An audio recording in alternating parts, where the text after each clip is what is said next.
हरियाणा में पंचायत चुनाव को लेकर काफी तैयारियां बहुत समय से चल रही थी, जिसका कभी भी तारीखों का ऐलान हो सकता है। जनता टीवी की टीम ग्राउंड लेवल पर लोगों के पंचायत चुनाव में क्या मुद्दे रहेंगे, उनका प्रत्याशी कैसा होना चाहिए, इसको लेकर के लोगों से बात करते हैं। जी, हरियाणा में जो पंचायत चुनाव होंगे उसमें आपके क्या मुद्दे रहेंगे और आपका प्रत्याशी कैसा होना चाहिए? प्रत्याशी ईमानदार होना चाहिए, स्वच्छ छवि का होना चाहिए और गांव के विकास कार्यों पर ध्यान देना चाहिए। मूलभूत सुविधाएं जैसे कोई साझे कार्य हैं, शिक्षा का विशेष तौर पे होना चाहिए। बीमारियां आजकल बहुत फैल रही हैं, स्वास्थ्य की तरफ पूरा ध्यान देना चाहिए उसको, साफ सफाई का पूरा ध्यान और प्रत्येक आदमी की मौके पर सहायता करनी। और किसी तरह का भी कोई क्राइम हो गांव में, वो क्राइम न दें। नशे को रोकने का पूरा प्रबंध किया जाएगा। भाई नशा किसी तरह भी हो जाएगा, उसकी किसी भी तरह से उसकी सहायता नहीं करेगी। नशा तस्करों को भी रोका जाएगा। अवैध पशु फिर रहे हैं, उनको भी रोकने के लिए कोई उपाय किए जाएंगे। सरकार से डिमांड की जाएगी। तालाबों के रख रखाव के लिए गंदे पानी है वो उसका किया जाएगा, वेस्ट ना जाए।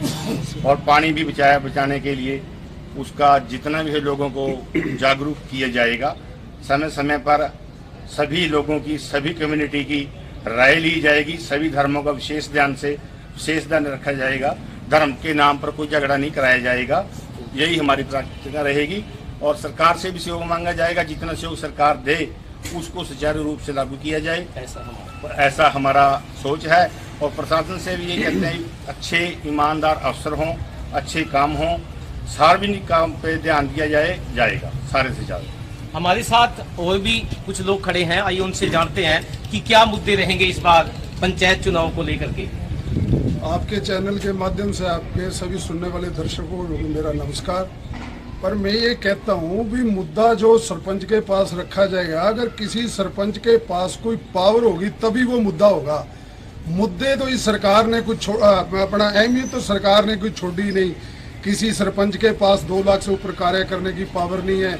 जैसे अभी निकाय चुनाव हुए, निकाय चुनाव में सभी चेयरमैन ने पीछे जींद में अपनी एक मीटिंग करी, उनसे सारी फाइनेंशियली पावर्स जो विड्रॉ कर ली हैं। इसी तरह मुद्दा तो कोई सरपंच तभी सॉल्व कर पाएगा अगर उस सरपंच के पास कोई टेक्निकल पावर होगी। पावर तो कुछ भी नहीं है, बाकी रहते हैं इंडिविजुअल मुद्दे, वो तो सरपंच अपने लेवल पे वोट लेने के लिए करते हैं। लेकिन जब तक सरकार ऑल इन ऑल सरपंच को उसके लेवल पे, गांव के लेवल पे अपनी सरकार जैसे बड़े लोग चलाते हैं, तब तक इसका कोई लाभ नहीं है और कोई मुद्दा सरपंच इंडिविजुअल नहीं कर सकता।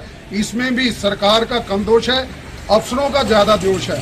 IAS ऑफिसर्स लॉबी ने सरकार को ऐसे घेर के पॉलिसीज बना रखी हैं जिसमें किसी भी सरपंच के पास इतनी पावर नहीं है कि वो आपका कोई मुद्दा हल कर सके। हमारी तो अंत में यही है भी अच्छे इलेक्शन हो, ईमानदारी से इलेक्शन हो, फेयर इलेक्शन हो और उसके बाद सरपंचों को पावर दी जाए ताकि वो अपने गांव के मुद्दे हल कर सके। तो सरपंच कैसा होना चाहिए आपका? सरपंच तो ईमानदार होना चाहिए जी, जो गरीब लोगों के दुख सुख में साथी हो।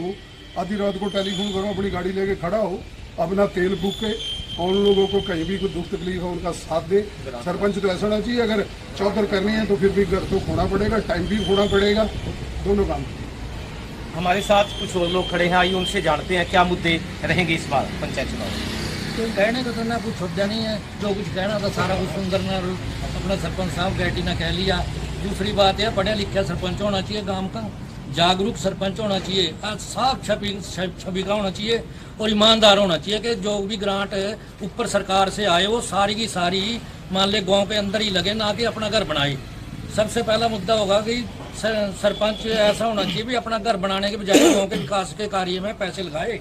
यही मुद्दे होने चाहिए, गलियाँ और पानी की सुविधा, बिजली की समस्या, ये लोगों का हल करे सारा कुछ।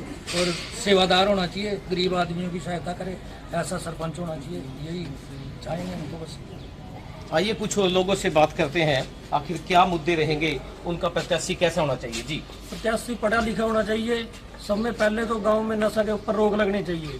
नशे के रोक के बाद सरपंच की मेन जिम्मेदारी होती है गांव के यंग नौजवान बच्चों के ऊपर ध्यान देना कि वो किस तरफ जा रहे हैं, उन्हें नशे से रोककर अपने गांव में खेल की ओर ध्यान देना। जो आज हमारे हरियाणा में इतने मेडल आ रहे हैं वो कहीं ना कहीं किसी ना किसी रूप में गांव में अच्छे प्रतिनिधि की वजह से आ रहे हैं, अच्छे कोचों की वजह से आ रहे हैं। गाँव में एक अच्छा कोच और एक अच्छा खेल स्टेडियम जो उसे चाहे अपनी निजी जमीन में से देना पड़े, बच्चों को नशे से रोककर अपने खेल के ऊपर ध्यान देकर उसको अपने ऊपर लेके जाना चाहिए। अगर हम उन्हें नशे से बचाएंगे तभी आने वाले गांव में अपने में तरक्की और उसे प्रगति की ओर लेके जाएंगे। गांव में से अगर एक बच्चा भी कामयाब होता है उसको देख के कम से कम आगे 10 बच्चों को प्रेरित करता है वो। हमारा यही मेन टारगेट रहेगा कि गांव का सरपंच पढ़ा लिखा नौजवान और 24 घंटे जनता के बीच में अवेलेबल रहने वाला चाहिए, जो 24 घंटे आधी रात को भी अगर कोई कॉल करता है तो उसके कॉल रिसीव करे और उसके साथ आधी रात खड़े सुख दुख में। तो कुछ और लोगों से बात करते हैं। हमारे गांव में जो भी सरपंच बने वो पढ़ा लिखा और ईमानदार होना चाहिए और उसको बेसिकली एजुकेशन के प्रति बच्चों के ध्यान देना चाहिए, क्योंकि एजुकेशन से ही हमारा पूरा समाज सुधर सकता है और आगे तरक्की कर सकता है। इसलिए बेसिकली एजुकेशन के प्रति उसको पूरा ध्यान देना चाहिए। क्या रहेंगे इस बार आपके मुद्दे? अब की बार चुनाव में काफ़ी रहेंगे और जो भी पंचायती ज़मीनों के लिए गवर्नमेंट ने ये हाई कोर्ट सुप्रीम कोर्ट में जो ज़मीनें इन्होंने छोड़ी हैं तो उसके लिए ये मुद्दा बहुत मेन रहेगा, क्योंकि गांव का संपूर्ण ही नक्शा बदल जाएगा। मूलभूत सुविधाएं काफ़ी हैं, जैसे गलियों की होगी, पानी की होगी, गंदे पानी की निकासी की होगी। काफ़ी ये मूलभूत सुविधाएं हैं जो कि गांव में अभी लोग परेशान हैं। तो ये थे लोग जिन्हों से हमने इस बार पंचायत चुनाव में क्या मुद्दे रहेंगे, उनका प्रत्याशी कैसा होना चाहिए।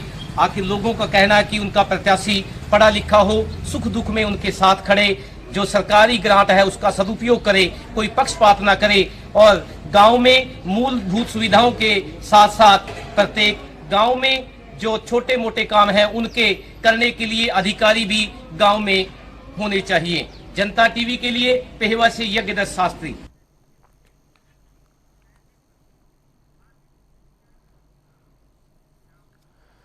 तो पंचायत चुनावों को लेकर आखिर लोगों का क्या मानना है, क्या कुछ उम्मीदें हैं, वो आपने सुना।